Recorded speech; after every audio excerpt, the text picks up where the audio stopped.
this can vary. So this can have numbering between 0 to 255. So 0 to 250, 0 to 255, 0 to 255. That means any IP address. So which includes even internet now, which includes all the private IP addresses also. So anything it comes with the outside traffic, so not the inside route, then it should go out of the internet gateway. Okay, so target is internet gateway. It doesn't know in internet where it should go. For example, I'm trying to access www.google.com from one of my EC2 instance.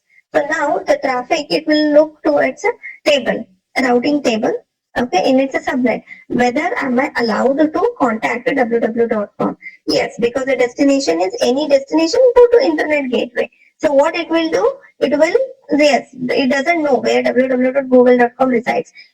EC2 instance, it will just push in the traffic by looking at the routes in the routing table. Routing table says any IP addresses go to internet gateway. Okay, so like anywhere you want to go out in the world, if you have to exit out of the apartment, out of the community, go out of the main gate only.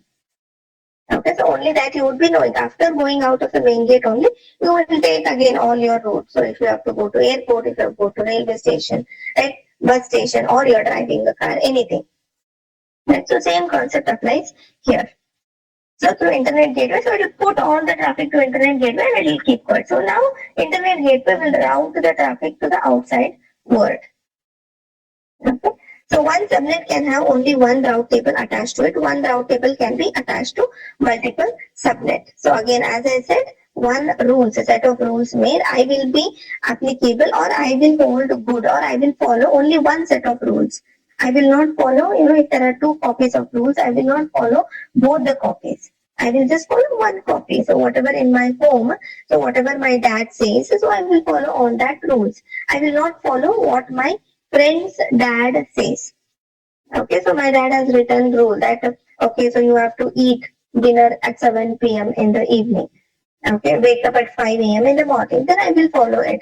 And I can give same copy to my friend also. And I can say that, okay, you also. So then she will follow only the copy what I give. She will not follow her dad's rules.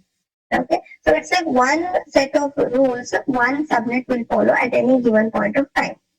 However, the routing table can be shared between 2 different machines, okay, or 2 different subnets. So every table includes a local route to communicate within the VPC. So again, every route table that we design, so there will be by default one route mentioned to talk with another subnet within the same VPCs. So I'll show that in the picture.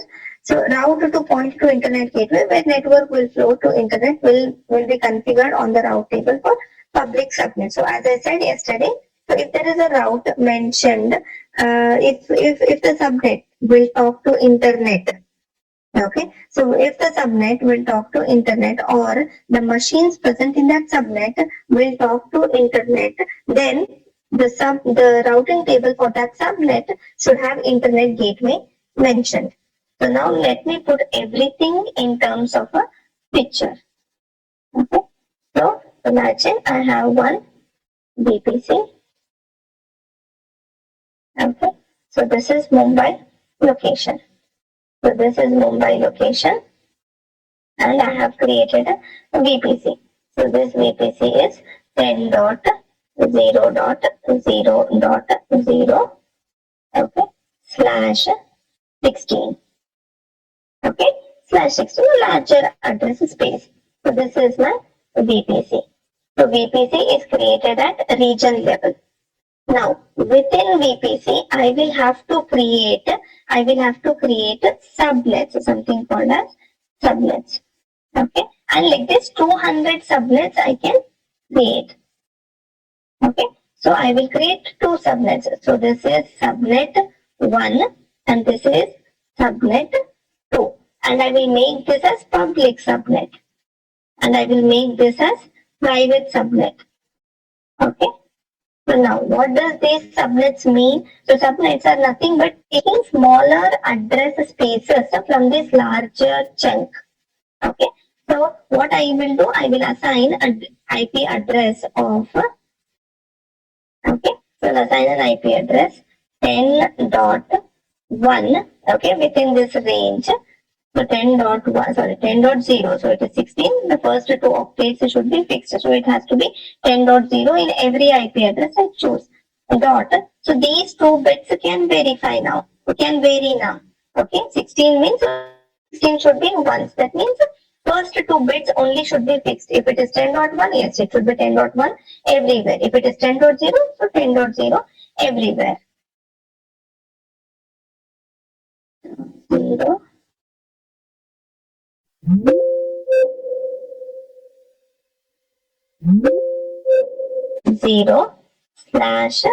0/24. A smaller address space I took from this larger address space, and I will create subnet 1, which is public subnet. And I will create another subnet. So another subnet IP address, I will choose something like 10 dot, see again 10.0 because it is 16. So first two octaves should be same. So 10.0 dot 2 because 1 is already used. So any number I can use between 0 to 256. Again 1 is used, so I will use 2 for this.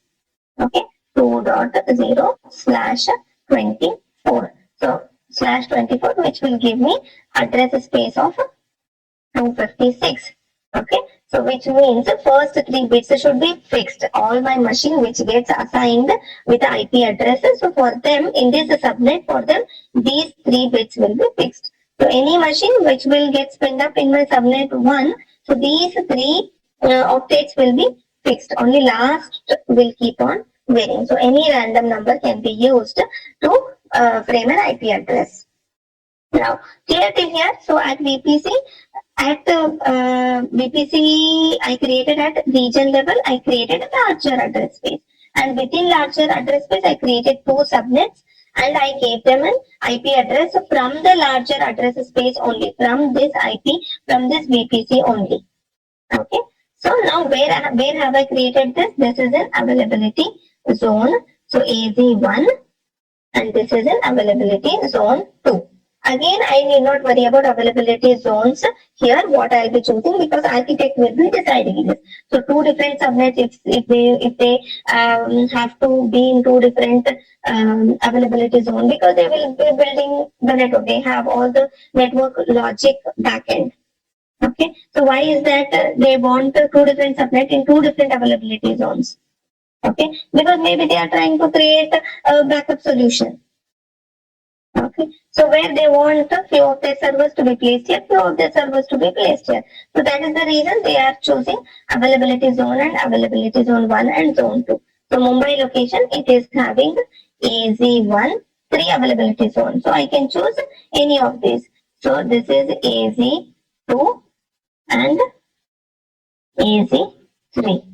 Okay, so 3 availability zones. I can choose when inside this VPC, how many like this, how many subnets I can create? 200 subnets I can create. And any of the availability zones. So availability zone can repeat because I do not have 2 availability zone, 200 availability zone. So I just have 3 AZs. So 3 AZs is 3 physical data center locations. So cluster of data centers. So I can keep repeating. So because there are 200, till 200, I can go and create subnets. But for now, I will create two different subnets. One is public subnet, one is private subnet. And one I will create in availability zone 1, okay, availability zone 2. So A and B. Okay, and these subnets, smaller address space from this larger block. Okay, I'm creating here. Now, any communication. Now I'll try to spin up virtual machine here. So this is my EC2 instance. Okay, another EC2 instance here. Okay, because if I have to spin an EC2 instance, I should provide both what subnet it falls into, what VPC it falls into. I need to select these two machines when I'm trying to spin up EC2 instance. Okay, so now I've spinned up EC2 instance. Okay, successfully created, and I have to spin up one EC2 instances. Here also I have given it as subnet 2. Choose a subnet 2. Okay, I mean within this VPC only. Now, so this person has to communicate to outside world. Okay, so this is my web server. I want all the internal and external traffic should be present. So there should be communication. So there is a user here who want to talk to this machine or send or receive traffic from here. So now how this communication will go out to the user, to the internet? So this is the internet. Okay. How this machine can talk to this user? So there is a path for that. Okay, so there is a path for that. So there is something called as internet gateway at VPC level. So there is an internet gateway. So there is this gate at VPC. Okay, this is called internet gateway. So this machine will send traffic to internet gateway, and from internet gateway through internet, the message will be received by the user. So if user want to talk to this machine, he will send, again he won't be knowing this. By default, everything is taken care. But this is how it works in the backend. Like we need not know when I type in www.google.com what all happens. Suppose it will go to whatever nearby DNS server and it will try to fetch the IP address of the next hop till it reaches Google server's IP address. Right? Because I don't know IP address of Google server. So I will be typing in www.google.com only from my browser. So I will not get the direct IP address, and machine doesn't understand the name. Right? So it looks for an IP address. That is why we have the concept of DNS in place. Okay. So if the machine has to talk to internet, it will go through the internet gateway. So I will have to create internet gateway and attach it to VPC. Now, this machine cannot directly send. So this machine, okay, I want to talk to internet, I will send to internet gateway. No, there has to be somebody who will tell this machine whether it is allowed to send traffic to internet gateway or not. Okay, so that is your routing table. Okay, so this machine will have some routing tables for each subnet. So routing table 2. Okay, so in this, what I will do, and I will attach this to this subnet, and I will attach this to this subnet. So this is private routing table. So this is this is private because I'm attaching this to private subnet, and this is my public routing table. So this is my public. Okay. So this is my private routing table. This is my public routing table. So now I want to send out traffic from this machine into external world. So I cannot directly send out. So I cannot do this. So this machine will first talk to the routing table where it will see whether am I allowed.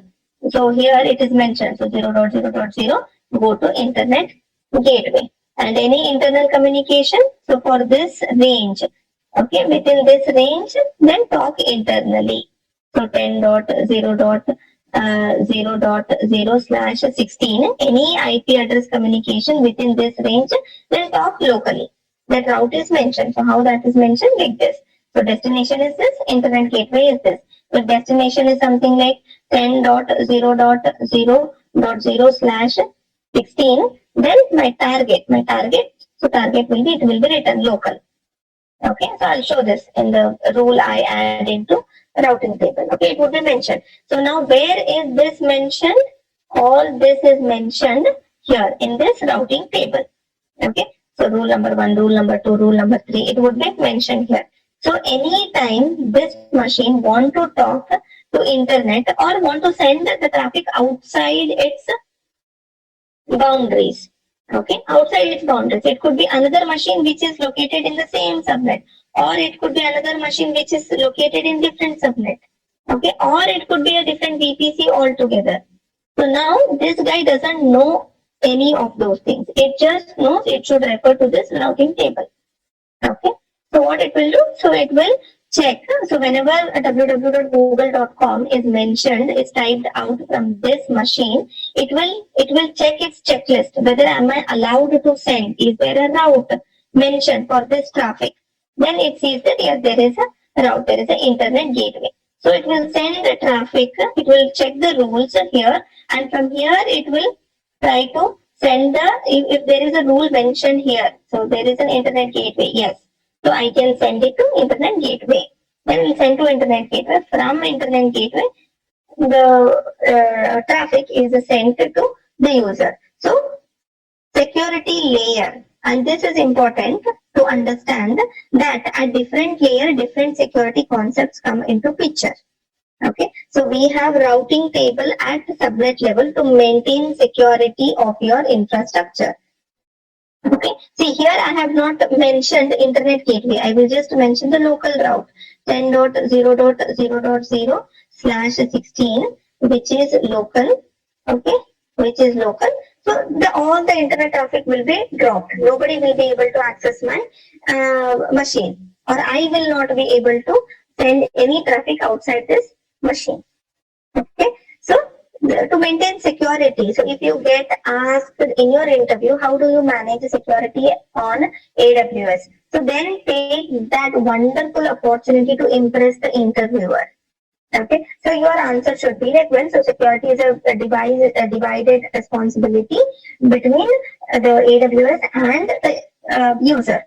So now AWS will take part of all its hardware in releasing the services which are used by the industry. Okay, building some security services. So all that part AWS will take care of.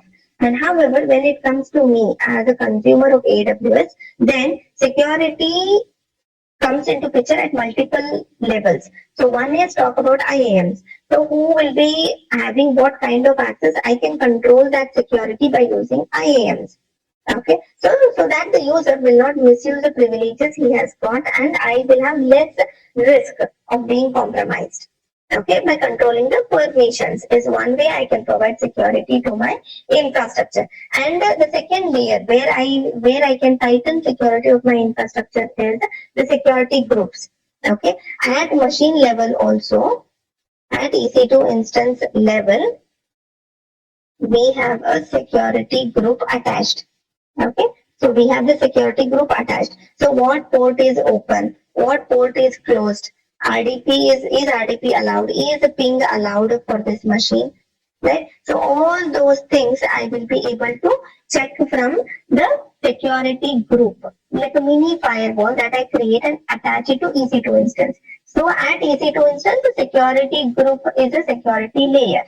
Okay, and EC2 instance is deployed in subnets. So at the subnet level, there is a routing table. Okay, so there is a routing table where I can control what goes out, what comes in. Okay, so this is at AZ level.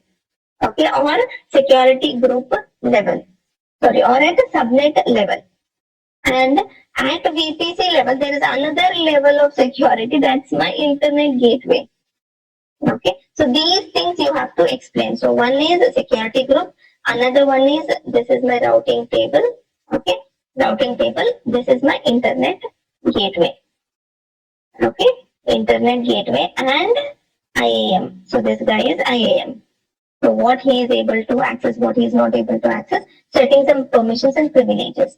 So these four things, if you talk, this is about all security, tightening the security when you are building the infrastructure. So tightening the security of your infrastructure. This will take place right from day one when you start to build the infrastructure. And there are some security services on AWS, like which we will be seeing in further classes. We have cloud train, we have cloud watch, okay, we have guard duty. So all these are security services or kind of monitoring which comes into picture once I build the infrastructure. Okay, so you can answer it in this way. Then interviewer will be impressed. 101% he will be impressed. Okay, so when a generic question like, okay, may I know how do you provide security to your infrastructure? Then divide it. Okay, so infrastructure, I have my organization and set up their infra on AWS. And when it comes to AWS, again, there is a dual responsibility or shared responsibility of security. The physical thing AWS will take care of, again, which we need not worry, like wear and tear of the hardware, replacing the hardware on time, maintaining the security breaches or the unauthorized access into physical data centers. Okay, whoever is authorized, whoever is having that card, only he can walk in into those data center rooms and being certified with all the certifications of their hardware. That's all that, maintaining that security. If there are any vulnerabilities, patch their backend virtualization software. So all that AWS will take care. Now, as a consumer, I have a different responsibility. Right from the infra is built at EC2 level, at EC2 instance, security group will provide security. At subnet level, my routing table will provide security. At VPC level, my internet gateway. At user level, IAM will provide security. So all these things are included when I'm building the infrastructure. However, once I complete the build, so once I complete setting up my infrastructure, see, I have set up all these things. I'm a solution architect and I've provided solution like, okay, so these many VPCs we will have, and these are the IP ranges we will give, these many subnets. I have two subnets I have in two different availability zone, and these will be my smaller address space or the subnets. And then I create two subnets. One is public, one is private. I create a routing table. These should be the route. One should be public and one should be private. And the internet gateway I create, attach it to my VPC. And there is a user. There are 10 users or 10 person who are accessing my infrastructure. And all those 10 users, I can control their permissions using IAM. I can set policies depending on what type of role they are placing. Right? So all these things are the security constructs during build of your infrastructure, during building your infrastructure. And however, second part of security will come into picture when we try to use the security services on AWS. Okay, so we have CloudTrail, we have CloudWatch, we have Guard Duty, and security have other things. Okay, so where all these are the services which I need to just turn on. Okay, so CloudTrail, so I just fill in the form and fill in the form for this service and submit. So CloudTrail get enabled. So what this CloudTrail will do? So CloudTrail will start logging about all the information what this user is doing. Okay, configuration, yes, I understand. I control all the configurations, but I cannot rely thinking that okay, I have done all the security things in place. Now I can relax. No, I cannot say that. I should continuously be monitoring. So that is where your SOC role comes into picture. SOC analyst role. So that's what you guys do. Infrastructure is already built and now you monitor that. So firewall network guys have already taken care of what flows inside, what flows outside. But still there are compromises that is happening. So that is where the security analyst role will come into picture. And so you sit there, you put in some monitoring solution, you keep on monitoring it on daily basis. Okay, like a SIM solution. Similarly, on AWS also, it is important to monitor your infrastructure to maintain the security posture. Yes, you have built all these things, you have configured, this is how your infrastructure looks and this is how your infrastructure is working. But however, there are chances, though in spite of AWS having this strict, security things in place, still people are getting compromised. Okay. So again, you can explain turning on some monitoring solutions. I can keep monitoring my infrastructure. And there are different services to be enabled to monitor different things. Anything related to IAM, I can do CloudTrail. So CloudWatch, I can keep watching the logs of different resources. So what EC2 is doing, CloudWatch, if I enable it, will give me the report of who is doing what and all that, what's happening at machine level. And guard duty, like it guards the vulnerabilities and other things in my infrastructure. So things like this. Again, I have a detailed class designed for this monitoring part. Okay, but however, understand how this is built. And now